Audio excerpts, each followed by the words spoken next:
How do you overcome the suffering of life? How do you overcome the suffering of life? Be a better person. That's how you do it. Well, that's hard. It takes responsibility. And I think, if you said to someone, you want to have a meaningful life? Everything you do matters. That's the definition of a meaningful life. But everything you do matters. You're going to have to carry that with you.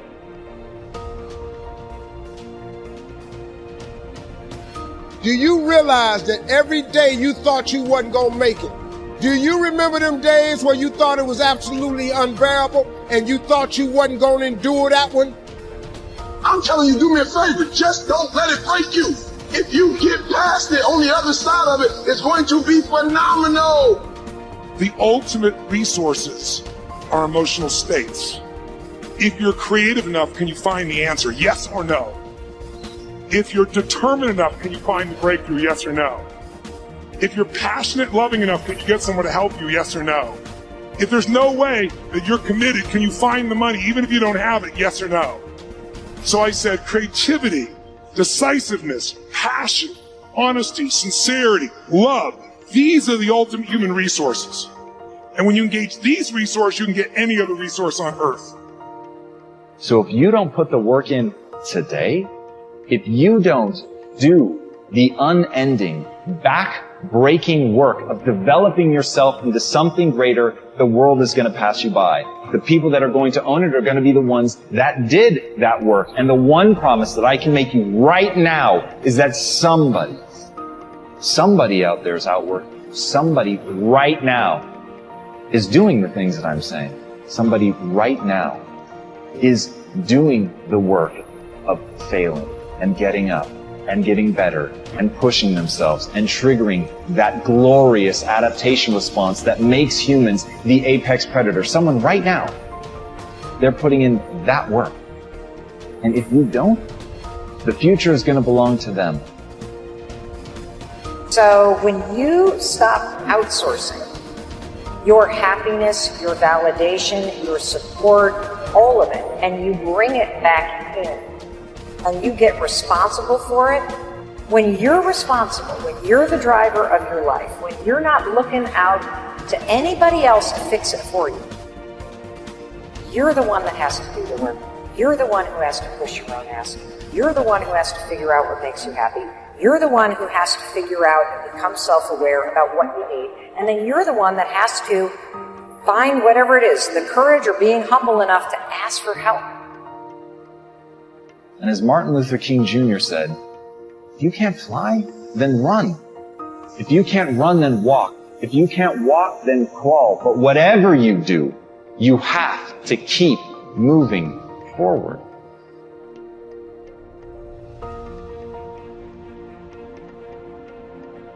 Anybody that you feel very strongly about, have some negative feelings about, let's look at some good reasons to forgive them. Number one, you must try and see what has happened or see things from that other person's point of view. Let's look at it from their point of view. That's one area. That's number one. Then number two, holding a grudge hurts you. Doesn't hurt them. So just for good health and peace of mind, let it go. Any feeling of resentment or anger or hatred is called to me the load of bitterness within. Every thought that we entertain produces a chemical in our brain that impacts the body's immune system. And besides, this person you're hating, they probably are not even aware of it. It's someplace having a good time.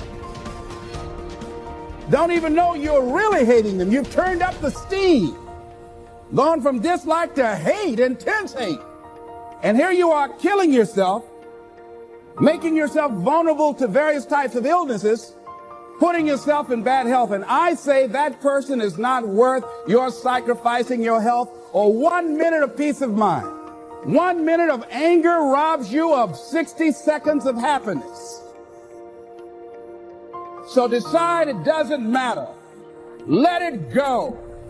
And experience the dignity and the magnanimous sense of character of being big enough to move on and get on with your life. Letting it go so you can grow Next step. Lack of self-acceptance. How does it show up? How does it manifest itself? See, all of us have greatness within us.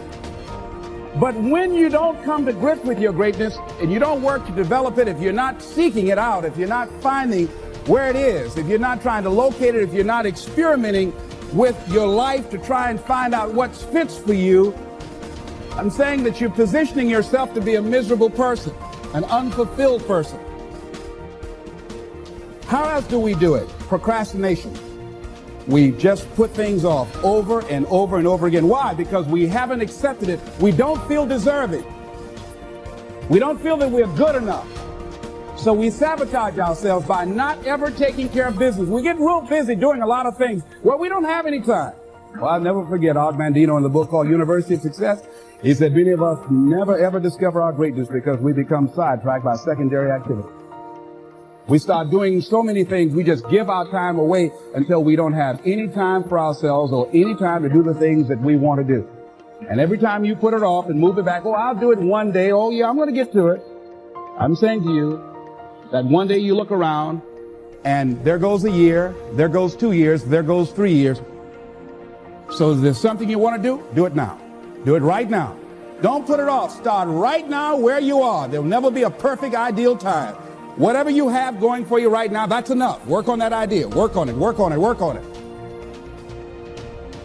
Decide, commit, act, succeed, repeat. The one thing that all the greats have in common is they sweat the small stuff. They pay very, very close attention to every detail. Michael used to sweat the details so much in his basketball game that it carried on into his personal life. The suit had to match the car he was driving that particular day. But what those details allowed him to do was to put him in the zone to be the best basketball player on that given night. The dark side is something that's in everybody, but it's a situation that you have to control the dark side. If it controls you, that's when things start to go real bad. That's when you have a tendency to go to what I call the other side. But if you harness the fuel that's from that dark side, whether it's anger, whether it's fear, and turn that into positive fuel, it'll help you really succeed at whatever you're trying to do. Empowerment is authority. It is a signed permission slip to actually seize the day. It's the process of getting stronger and more confident and more engaged. And to be empowered is to move through the world without any kind of fear or any kind of apology. And with these gifts comes an even deeper privilege, I believe, and that is the ability to take charge of your own life, to own yourself, and claim your rights. And here's what I know for sure, that to whom much is given, much is expected. And I have been given so much. I've earned it. I've been blessed with it, but I've been given a lot. And that's why I've chosen to use my life to lift other people up. What do you really want? Do you know most people can't tell you what they really want? They don't know what they really want. They have never sat down and got super serious. What do you really want? Because when it starts to come to you, instantly we're thinking, how can we do it? And we forget it. I tell a story about sitting down with a couple, Pat and John. They worked for Sun Life Insurance Company, and I was a big contract with them, and I was doing work. And they came and asked me one day, say, could we meet you for lunch or something? I said, okay. So I was sitting talking to them. And I talked to them for quite a while. And they were telling me how rough things were and it was going in the wrong direction. So I listened to them for a little while. I said, what do you really want? They had no idea what they wanted. But I kept pressing, what do you really want? Well, they were living in a basement apartment in somebody's house. They wanted to have their own house. I said, we're going to buy one. They said, we can't buy a house. We don't have any money. I said, you don't need any money. They said, what do you mean we don't need any money? I said, you haven't decided to buy a house. What the hell do you need the money for? Now that is so light you could easily pass that over.